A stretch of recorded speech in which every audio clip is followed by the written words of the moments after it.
ಹೆಚ್ಚಿಸುವ ಮೂಲಕ ಪರಿಸರ ಸ್ನೇಹಿ ಮತ್ತು ಸುಸ್ಥಿರ ಕೃಷಿ ಪದ್ಧತಿಗಳನ್ನು ಉತ್ತೇಜಿಸಲು ವಸುಧಾಮೃತ ಕಾರ್ಯಕ್ರಮವನ್ನು ಮುಂದಿನ 3 ವರ್ಷಗಳಲ್ಲಿ ಜಾರಿಗೊಳಿಸಲಾಗುವುದು. ಬೆಳೆಗಳಲ್ಲಿ ಕೀಟ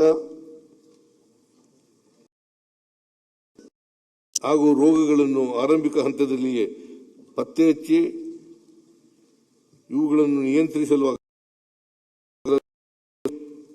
ಜೈವಿಕ ಕೀಟನಾಶಕಗಳ ಜೊತೆ ಇತರೆ ಸುರಕ್ಷಿತ ನಿರ್ವಹಣಾ ಕ್ರಮಗಳ ಶಿಫಾರಸುಗಳನ್ನು ರೈತರಿಗೆ ಸಕಾಲದಲ್ಲಿ ಒದಗಿಸಲು ಸಸ್ಯ ಸಂಜೀವಿನಿ ಯೋಜನೆಯನ್ನು ಮುಂದಿನ 3 ವರ್ಷಗಳಲ್ಲಿ ಅನುಷ್ಠಾನಗೊಳಿಸಲಾಗುವುದು. ರೈತರಿಗೆ ಒಂದೇ ಸೂರಿನಡಿ ಹವಾಮಾನ, ಮಾರುಕಟ್ಟೆ, ಕೃಷಿ ತಾಂತ್ರಿಕತೆ ಮತ್ತು ಇಲಾಖಾ ಮಾಹಿತಿಯನ್ನು ತ್ವರಿತವಾಗಿ ಒದಗಿಸಲು ಕರೆ ಕೇಂದ್ರವನ್ನು ಆರ್ಟಿಫಿಷಿಯಲ್ ಇಂಟೆಲಿಜೆನ್ಸ್ ತಂತ್ರಜ್ಞಾನದಿಂದ ಉನ್ನತೀಕರಿಸಲಾಗುವುದು.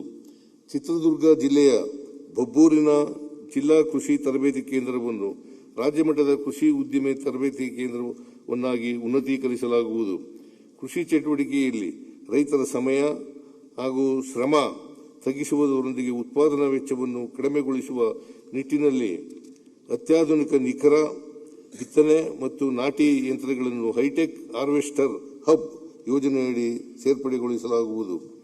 ಕೃಷಿ ಸಂಬಂಧಿತ ಕಸುಬುಗಳನ್ನು ಮತ್ತು ಸ್ಥಳೀಯ ಗುಡಿ ಕೈಗಾರಿಕೆಗಳನ್ನು ಪ್ರೋತ್ಸಾಹಿಸಲು ಹಾಗೂ ಸಣ್ಣ, ಅತಿ ಸಣ್ಣ ರೈತರಿಗೆ ಸ್ಥಳೀಯವಾಗಿ ಅಗತ್ಯವಿರುವ ಎಲ್ಲ ಚಾಲಿತ ಹಾಗೂ ಕೈಚಾಲಿತ ಉಪಕರಣಗಳನ್ನು ಕೃಷಿ ಯಾಂತ್ರೀಕರಣ ಯೋಜನೆಯಡಿ ಒದಗಿಸಲಾಗುವುದು.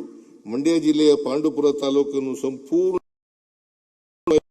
ತಾಲೂಕನ್ನಾಗಿ ಪರಿವರ್ತಿಸಲು ಅಧಿಕೃತ ಸಾವಯವ ಪ್ರಮಾಣೀಕರಣ ವ್ಯವಸ್ಥೆಯನ್ನು ಜಾರಿಗೆ ತರಲಾಗುವುದು.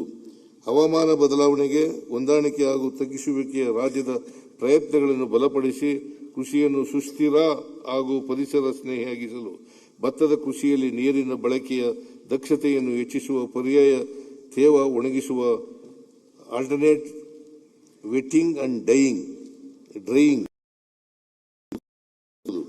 ರೈತರಿಗೆ ಉತ್ತಮ ಗುಣಮಟ್ಟದ ಕೃಷಿ ಪರಿಕರಗಳನ್ನು ಕೈಗೆಟುಕುವ ದರದಲ್ಲಿ ಲಭ್ಯವಾಗಿಸುವುದರ ಜೊತೆಗೆ ಮಾರುಕಟ್ಟೆಯ ಅನಿಶ್ಚಿತತೆಯನ್ನು ನಿವಾರಿಸುವ ಸದುದ್ದೇಶದಿಂದ ಬಿತ್ತನೆ ಬೀಜಗಳು, ಕೀಟನಾಶಕಗಳು, ರಸಗೊಬ್ಬರಗಳು ಹಾಗೂ ಕೃಷಿ ಯಂತ್ರೋಪಕರಣಗಳು ಒಂದೇ ಸೂರಿನಡಿ ದೊರಕಿಸಲು ಪ್ರಾಯೋಗಿಕವಾಗಿ ಕೋಲಾರ ಜಿಲ್ಲೆಯ ಪ್ರತಿಯೊಂದು ತಾಲೂಕಿನಲ್ಲಿ ಎಂಎಸ್ಐಎಲ್ ವತಿಯಿಂದ ರೈತ ಮಾಲ್ಗಳನ್ನು ಸ್ಥಾಪಿಸಲಾಗುವುದು. ರೈತರಿಗೆ ಕಳಪೆ, ಅಸುರಕ್ಷಿತ, ದೋಷಪೂರಿತ ಬೀಜಗಳು ಮತ್ತು ಕೀಟನಾಶಕಗಳನ್ನು ಪೂರೈಸುವುದನ್ನು ಹಾಗೂ ಕೃಷಿ ಪರಿಕರಗಳನ್ನು ಮಾರುಕಟ್ಟೆ ದರಕ್ಕಿಂತ ಹೆಚ್ಚಿನ ಬೆಲೆಗೆ ಮಾರಾಟ ಮಾಡುವುದನ್ನು ತಡೆಗಟ್ಟುವ ನಿಟ್ಟಿನಲ್ಲಿ ರಾಜ್ಯ ಸರ್ಕಾರವು ಕೈಗೊಳ್ಳಬೇಕಾದ ಕ್ರಮಗಳ ಕುರಿತು ಅಧ್ಯಯನ ಮಾಡಿ ಸೂಕ್ತ ಶಿಫಾರಸುಗಳನ್ನು ಸಲ್ಲಿಸಲು ರಾಜ್ಯ ಮಟ್ಟದ ಸಲಹಾ ಸಮಿತಿಯನ್ನು ರಚಿಸಲಾಗುವುದು. ತಜ್ಞರ ಕಾರ್ಯಸಾಧ್ಯತಾ ವರದಿಯ ಶಿಫಾರಸಿನಂತೆ ಅಥಣಿಯಲ್ಲಿ ಕೃಷಿ ಕಾಲೇಜನ್ನು ಸ್ಥಾಪಿಸಲು ಅಗತ್ಯವಿರುವ ಪ್ರಥಮ ಹಂತದ ಮೂಲಸೌಕರ್ಯ ಒದಗಿಸಲಾಗುವುದು. ತೋಟಗಾರಿಕೆಯನ್ನು ರೈತರ ಆದಾಯ ವೃದ್ಧಿಯ ಪ್ರಮುಖ ಇಂಜಿನ್ ಆಗಿ ರೂಪಿಸುವ ಉದ್ದೇಶದಿಂದ ನಮ್ಮ ಸರ್ಕಾರವು ಉತ್ಕೃಷ್ಟ ಗುಣಮಟ್ಟ, ಅಧಿಕ ಮೌಲ್ಯದ ಹವಾಮಾನ ಸ್ಥಿತಿಸ್ಥಾಪಕ ಮತ್ತು ಮಾರುಕಟ್ಟೆ ಆಧಾರಿತ ತೋಟಗಾರಿಕೆ ಅಭಿವೃದ್ಧಿಗೆ ಆದ್ಯತೆ ನೀಡುತ್ತದೆ. ಕಳೆದ 3 ವರ್ಷಗಳಲ್ಲಿ ತೋಟಗಾರಿಕೆ ಬೆಳೆಗಳ ಅಭಿವೃದ್ಧಿಗಾಗಿ ಈ ಕೆಳಕಂಡ ಕ್ರಮಗಳನ್ನು ಕೈಗೊಂಡಿದೆ. ಹೊಸದಾಗಿ 89,000 ಹೆಕ್ಟೇರ್ ಪ್ರದೇಶದಲ್ಲಿ ತೋಟಗಾರಿಕಾ ಬೇಸಾಯ ಅಳವಡಿಕೆ, 2.23 ಲಕ್ಷ ಹೆಕ್ಟೇರ್ ಪ್ರದೇಶದಲ್ಲಿ ಹನಿ ನೀರಾವರಿ ಅಳವಡಿಸಿ 2.36 ಲಕ್ಷ ರೈತರಿಗೆ ಅನುಕೂಲ. ಯೋಜನೆಯಡಿ 11 ಲಕ್ಷ ರೈತರಿಗೆ 2,378 ಕೋಟಿ ರೂಗಳ ಬೆಳೆ ವಿಮೆ ಪರಿಹಾರ, 21,360 ಫಲಾನುಭವಿಗಳಿಗೆ 9,800 ಕೊಯ್ಲೋತ್ತರ ಘಟಕಗಳ ನಿರ್ಮಾಣ. ತೋಟಗಾರಿಕೆ ಇಲಾಖೆಯ ಕ್ಷೇತ್ರಗಳು ಮತ್ತು ನರ್ಸರಿಗಳಲ್ಲಿ ಲಭ್ಯವಿರುವ ಜಮೀನನ್ನು ಉಪಯೋಗಿಸಿ ಉತ್ಕೃಷ್ಟ ಮೌಲ್ಯದ ತೋಟಗಳ ಅಭಿವೃದ್ಧಿ, ಕೊಯ್ಲೋತ್ತರ ಸೌಲಭ್ಯಗಳು ಹಾಗೂ ತೋಟಗಾರಿಕೆ ಆಧಾರಿತ ಕೈಗಾರಿಕೆಗಳನ್ನು ಪಿಪಿಪಿ ಮಾದರಿಯಲ್ಲಿ ಸ್ಥಾಪಿಸಲಾಗುವುದು. ಅಡಿಕೆ ಬೆಳೆಯ ಎಲೆ ಚುಕ್ಕಿ, ಹಳದಿ ಎಲೆ ಹಾಗೂ ಕೊಳೆ ರೋಗಗಳ ಮತ್ತು ತೆಂಗು ಬೆಳೆಯ ಕಪ್ಪು ತಲೆ ಹುಳು ಹಾಗೂ ಬಿಳಿ ನೊಣಗಳ ನಿಯಂತ್ರಣಕ್ಕಾಗಿ ವಿಶ್ವವಿದ್ಯಾಲಯಗಳು ಹಾಗೂ ಕೃಷಿ ವಿಜ್ಞಾನ ಕೇಂದ್ರಗಳ ಸಹಯೋಗದೊಂದಿಗೆ ಸಮುದಾಯ ಆಧಾರಿತ ರೋಗಕೀಟ ನಿಯಂತ್ರಣ ಕ್ರಮಗಳನ್ನು 10 ಕೋಟಿ ರುಗಳ ವೆಚ್ಚದಲ್ಲಿ ಕೈಗೊಳ್ಳಲಾಗುವುದು. ತೋಟಗಾರಿಕೆ ಉತ್ಪನ್ನಗಳ ಸಂರಕ್ಷಣೆಗಾಗಿ ದಾವಣಗೆರೆ ಜಿಲ್ಲೆಯ ಹೊನ್ನಾಳಿ ತಾಲೂಕು ಮತ್ತು ವಿಜಯಪುರ ಜಿಲ್ಲೆಯ ತೊರವೆಯಲ್ಲಿ ಒಟ್ಟು 12,000 ಮೆಟ್ರಿಕ್ ಟನ್ ಸಾಮರ್ಥ್ಯದ 2 ಶೀತಲ ಗೃಹಗಳನ್ನು 64 ಕೋಟಿ ರು ವೆಚ್ಚದಲ್ಲಿ ನಿರ್ಮಿಸಲಾಗುವುದು. ಎಲ್ಲ ಕೃಷಿ ಮಾರುಕಟ್ಟೆಗಳಲ್ಲಿ ಶೀತಲ ಗೃಹಗಳನ್ನು ಹಂತ ಹಂತವಾಗಿ ನಿರ್ಮಿಸಲಾಗುವುದು. ಹೆಚ್ಚಿನ ಪ್ರವಾಸಿಗರನ್ನು ಹಾಗೂ ಪರಿಸರ ಪ್ರೇಮಿಗಳನ್ನು ಆಕರ್ಷಿಸುವ ದೃಷ್ಟಿಯಿಂದ ಮೈಸೂರಿನ ಲಿಂಗಾಂಬುದಿ ಸಸ್ಯ ತೋಟವನ್ನು ಸಮಗ್ರವಾಗಿ ಅಭಿವೃದ್ಧಿಪಡಿಸಲಾಗುವುದು. ನೀರಿನ ಹರಡುವ ರೋಗಗಳನ್ನು ತಡೆಗಟ್ಟಲು ಹೈಡ್ರೋಪೋನಿಕ್ಸ್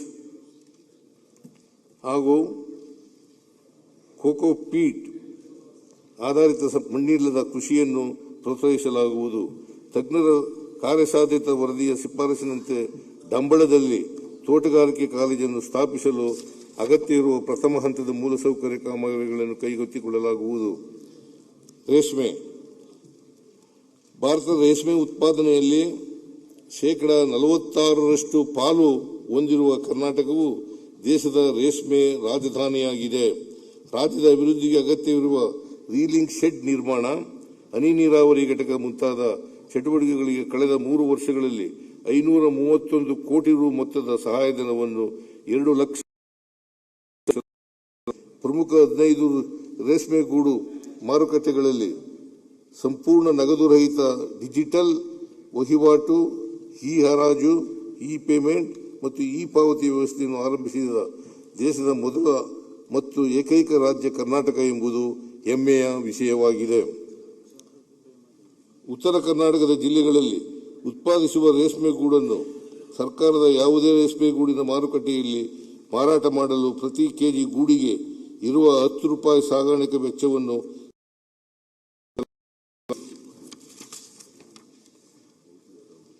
ರಾಮನಗರ, ಶಿಡ್ಲಘಟ್ಟ, ಹಾವೇರಿ, ತಾಂಡವಪುರ ಹಾಗೂ ಕಲಬುರಗಿಯಲ್ಲಿ ಕ್ರಮ ವಹಿಸಲಾಗುವುದು. ರೇಷ್ಮೆ ಇಲಾಖೆಯ ಆಯ್ದ ಕ್ಷೇತ್ರಗಳಲ್ಲಿ ಲಭ್ಯವಿರುವ ಜಮೀನಿನಲ್ಲಿ ರೈತ ಉದ್ಯಮಿ ಮತ್ತು ರೈತ ಉತ್ಪಾದಕ ಸಂಸ್ಥೆಗಳ ಸಹಯೋಗದೊಂದಿಗೆ ಚಾಕಿ ಸಾಕಾಣಿಕೆ ಕೇಂದ್ರಗಳನ್ನು ಸ್ಥಾಪಿಸಲಾಗುವುದು. ಪಶುಸಂಗೋಪನೆ. ನಮ್ಮ ಸರ್ಕಾರದ ಪ್ರಾರಂಭದ ಅವಧಿಯಲ್ಲಿ ಪ್ರತಿದಿನ 8.75 ಲಕ್ಷ ಹಾಲು ಉತ್ಪಾದಕರಿಂದ 81.78 ಲಕ್ಷ ಲೀಟರ್ ಹಾಲು ಸಂಗ್ರಹಣೆ ಆಗುತ್ತಿತ್ತು. ಪ್ರತಿದಿನ 9.07 ಲಕ್ಷ ಹಾಲು ಉತ್ಪಾದಕರಿಂದ ಸರಾಸರಿ 1 ಕೋಟಿ ಲೀಟರ್ ಹಾಲು ಸಂಗ್ರಹಣೆ ಆಗುತ್ತಿದೆ. ಹಾಲು ಪೂರೈಕೆದಾರರಿಗೆ ಬಾಕಿ ಇದ್ದ 609 ಕೋಟಿ ರೂಪಾಯಿ ಪ್ರೋತ್ಸಾಹಧನವನ್ನು ಒಳಗೊಂಡಂತೆ ಇದುವರೆಗೂ ಒಟ್ಟಾರೆ 4,523 ಕೋಟಿ ರೂಪಾಯಿ ಪ್ರೋತ್ಸಾಹಧನವನ್ನು ನೀಡಲಾಗಿದೆ. ಅನುಗ್ರಹ ಯೋಜನೆಯಡಿ ಕುರಿ, ಮೇಕೆಗಳ ಮತ್ತು ರಾಸುಗಳ ಆಕಸ್ಮಿಕ ಸಾವಿಗೆ ನೀಡುವ ಪರಿಹಾರ ಧನವನ್ನು ಹೆಚ್ಚಿಸಿ ಇದುವರೆಗೂ 1.7 ಲಕ್ಷ ಫಲಾನುಭವಿಗಳಿಗೆ 1,70,000 ಫಲಾನುಭವಿಗಳಿಗೆ 101 ಕೋಟಿ ರೂಪಾಯಿ ವಿತರಿಸಲಾಗಿದೆ. ಕರ್ನಾಟಕ ಸಾಂಪ್ರದಾಯಿಕ ಅಲೆಮಾರಿ ಕುರಿಗಾಹಿಗಳ ಅಧಿನಿಯಮ 2025 ಜಾರಿಗೆ ತರಲಾಗಿದೆ. ಇಲ್ಲಿಯವರೆಗೆ 6,702 ಕುರಿಗಾಹಿಗಳಿಗೆ ಗುರುತಿನ ಚೀಟಿಗಳನ್ನು ವಿತರಿಸಲಾಗಿದೆ. ನಮ್ಮ ಸರ್ಕಾರ ಅಸ್ತಿತ್ವಕ್ಕೆ ಬಂದ ನಂತರ 300 ಪಶುವೈದ್ಯ ಸಂಸ್ಥೆಗಳಿಗೆ ನೂತನ ಕಟ್ಟಡಗಳನ್ನು ನಿರ್ಮಿಸಲು ಕ್ರಮ ವಹಿಸಲಾಗಿದೆ. 2026-27ನೇ ಸಾಲಿನಲ್ಲಿ ನಬಾರ್ಡ್ ಸಹಯೋಗದೊಂದಿಗೆ ಹೊಸದಾಗಿ 100 ಕಟ್ಟಡಗಳನ್ನು ನಿರ್ಮಿಸಲಾಗುವುದು. ಬೆಳಗಾವಿ ಮತ್ತು ಕಲಬುರಗಿ ವಿಭಾಗಗಳಲ್ಲಿ ಕುರಿ ಮತ್ತು ಮೇಕೆ ಸಾಕಾಣಿಕೆಯನ್ನು ಪ್ರೋತ್ಸಾಹಿಸಲು ಆಯ್ದ 10,000 ಫಲಾನುಭವಿಗಳಿಗೆ 25% ಸಹಾಯಧನದಲ್ಲಿ ಕುರಿ, ಮೇಕೆ ಘಟಕಗಳನ್ನು ಸ್ಥಾಪಿಸುವ ಯೋಜನೆಯನ್ನು ರೂಪಿಸಲಾಗಿದೆ. ಹೈನುಗಾರಿಕೆಯನ್ನು ಪ್ರೋತ್ಸಾಹಿಸಲು ಆಯ್ದ 10,000 ಫಲಾನುಭವಿಗಳಿಗೆ 25% ಸಹಾಯಧನದಲ್ಲಿ ಹಸು, ಎಮ್ಮೆ ಖರೀದಿಸಲು ಪ್ರೋತ್ಸಾಹಧನ ನೀಡಲಾಗುವುದು. ಪ್ರಸಕ್ತ ಸಾಲಿನಲ್ಲಿ ಈ ಯೋಜನೆಗೆ ಒಟ್ಟು 40 ಕೋಟಿ ರೂಪಾಯಿ ಅನುದಾನವನ್ನು ಮೀಸಲಿರಿಸಲಾಗಿದೆ.